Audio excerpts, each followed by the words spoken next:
எல்லாருக்கும் வணக்கங்க. Cook to ease சேனலுக்கு உங்களை அன்புடன் வரவேற்கிறேன். இன்றைக்கி நம்ம கிறிஸ்மஸ் கேக்கை எப்படி பண்ணுறதுன்னு பார்க்க போகிறோங்க. வாங்க இந்த கிறிஸ்மஸ் கேக் செய்கிறதுக்கு என்னென்ன பொருட்கள் வேணும், ப்ராசஸ் என்னென்னு பார்த்துடலாம். நம்ம இந்த கிறிஸ்மஸ் கேக் செய்கிறதுக்கு நட்ஸை ஊற வச்சுக்கணுங்க. அதுக்காக நான் இங்கே ஒரு பெரிய பவுல்லங்க 1.5 கப் அளவுக்கு ஆரஞ்சு ஜூஸ் எடுத்துக்கிறேன். நம்ம எடுத்துருக்க இந்த ஆரஞ்சு ஜூஸை நல்லா வடிகட்டி எடுத்தாச்சுங்க. இப்போ இதில் 1/4 கப் அளவுக்கு டூட்டி ஃப்ரூட்டி சேர்க்குறேன். நான் ரெட் கலர் மட்டும் எடுத்திருக்கேங்க. இது கூடவே 1/4 கப் அளவுக்கு கருப்பு உலர் திராட்சை சேர்த்துக்கிறேங்க. அதுபோக இது கூட 1/4 கப் அளவுக்கு பாதாம் பருப்பு சேர்த்துக்கிறேங்க. அதே போல் 1/4 கப் அளவுக்கு முந்திரி பருப்பு சேர்த்துக்கிறேன்.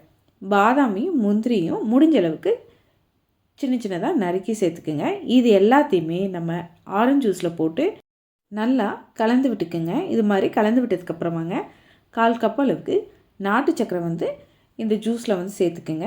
சேர்த்துட்டு அதையுமே நல்லா கலந்து விட்டுட்டு இப்போ இந்த நட்ஸ் ஒரு 1 மணி நேரத்துலேருந்து 2 மணி நேரம் போல் இந்த ஆரஞ்சு ஜூஸில் ஊற வைக்க போகிறோங்க. நம்ம முக்கியமாக கவனிக்க வேண்டியது, நம்ம எடுத்துருக்கக்கூடிய ஆரஞ்சு பழம் நல்லா தித்திப்பாக இருக்கிற மாதிரி பார்த்துக்கணுங்க. நம்ம எடுத்துருக்கக்கூடிய இந்த நட்ஸ் எல்லாம் நல்லா ஊறிட்டுருக்க இந்த சமயத்தில் நம்ம கேரமல் சிரப்பு ரெடி பண்ண போகிறோம். அதுக்காக 1/2 கப் அளவுக்கு சர்க்கரை எடுத்துருக்கேங்க. இதை நல்ல அடிக்கனமான வானிலையில் சேர்த்துட்டுங்க.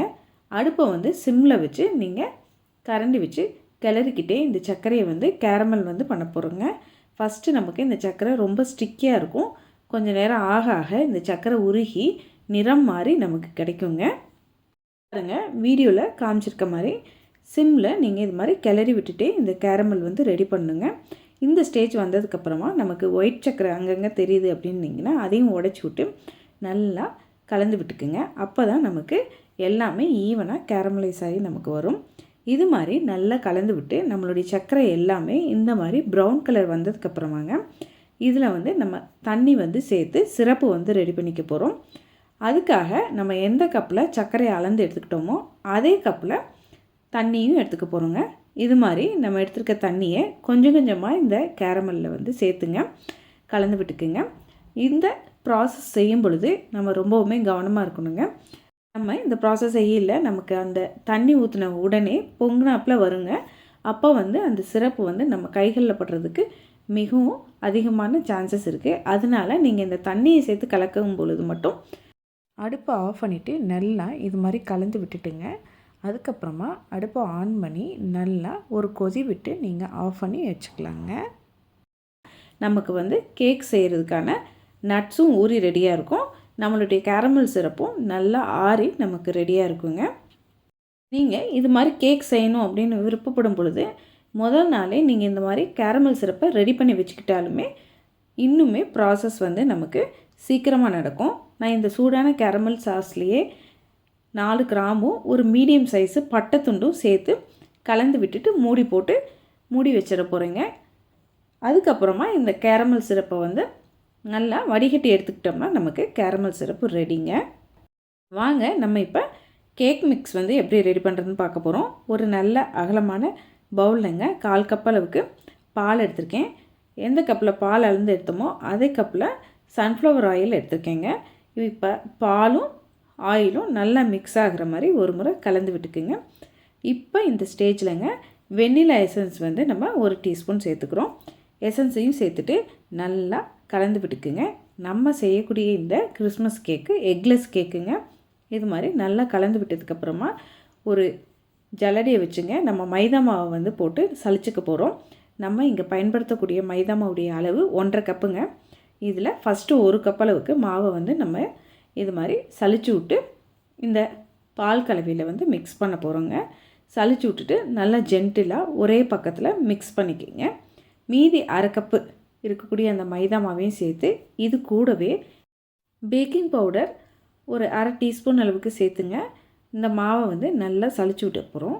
சலிச்சுட்டுங்க திரும்பவுமே இந்த மாவை நல்லா இந்த பால் கலவையில் மிக்ஸ் ஆகிற மாதிரி கலந்து விட்டுக்குங்க. இது மாதிரி கலந்து விடும் பொழுது நம்ம ஏற்கனவே ரெடி பண்ணி வச்சுருக்கக்கூடிய இந்த கேரமல் சிரப்பை ஆற வச்சுருக்கோம். அதையும் கொஞ்சம் கொஞ்சமாக சேர்த்து இந்த மாவோடையே கலந்துட்டு வாங்க.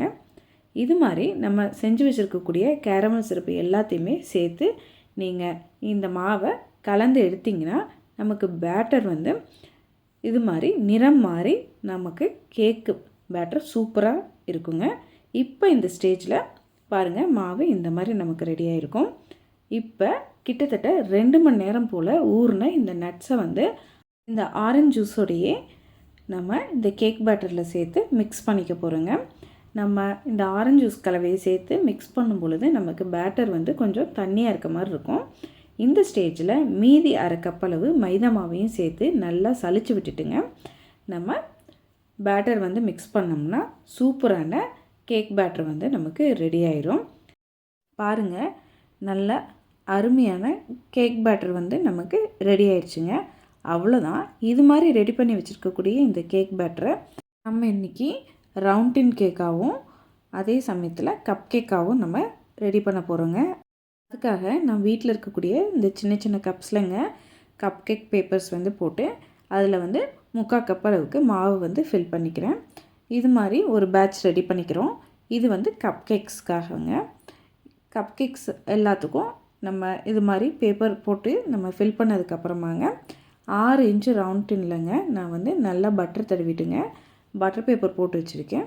நம்மளுடைய இந்த கேக் பேட்டரை அந்த ரவுண்ட் டின்னில் ஊற்றிட்டுங்க நம்ம இப்போ இதை வந்து கொஞ்சமாக டெக்கரேட் பண்ண போகிறோம். அதுக்காக சில நட்ஸ் வந்து எடுத்து வச்சுருக்கோங்க.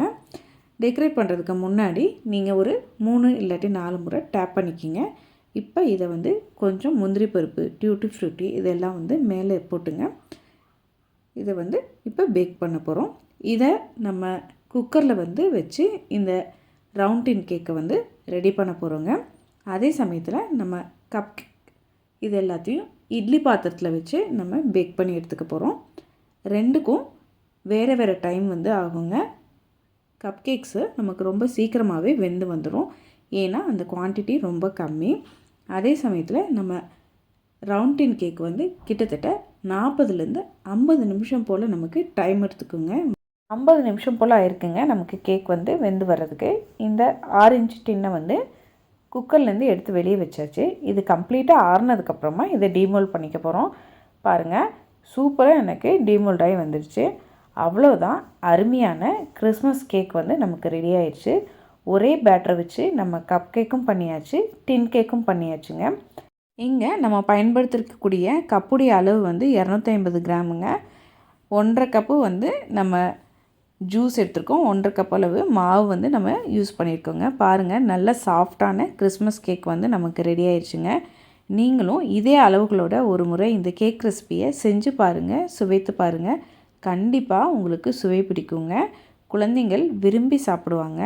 உங்களுக்கு இந்த கேக் ரெசிபி பிடித்திருந்தால் நம்ம குக் டு ஈஸி சேனலை லைக் பண்ணுங்கள், ஷேர் பண்ணுங்கள், கமெண்ட் பண்ணுங்கள்.